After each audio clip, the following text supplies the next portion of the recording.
د اسلامي امارات رسمیت پیژندنه پاکستان وایي له ګاونډیانو سره ګډ پرمخ ځي. د افغانستان لپاره د پاکستان ځانګړي استازي ویلي چې پاکستان به په یوازې توګه د افغانستان اوسنی حکومت په رسمیت ونه پیژني.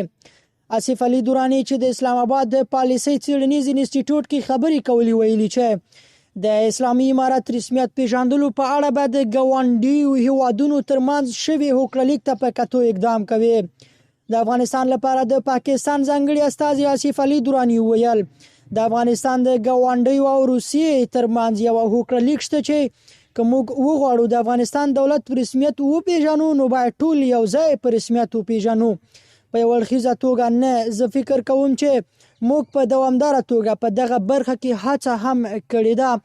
دراني زیاتوي چې په افغانستان کې د طالبانو له لوري پر ښځو لګېدلي بندیزونه یوه کلتوري موضوع ده.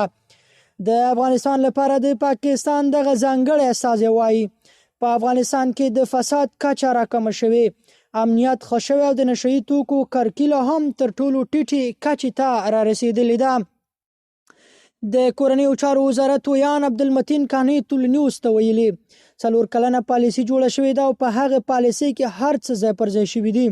امنیت هم 100 سلنې ته پورته کیږي او د مخدره توکو کښت به هم 0 ته ښکته شي. خو بالاخره له ګاونډیانو او د سیمې له هیوادونو سره به د افغانستان د اړیکو پایله څه وي؟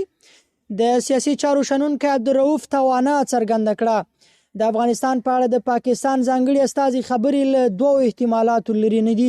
د افغانستان پر وړاندې د پاکستان د ناکامو پالیسیو دوام ښيي. دغه پالیسیو نه نړیوال پام ځان ته اړولی دی او نه هم د اسلامي امارت پام ځان ته اړولی دی.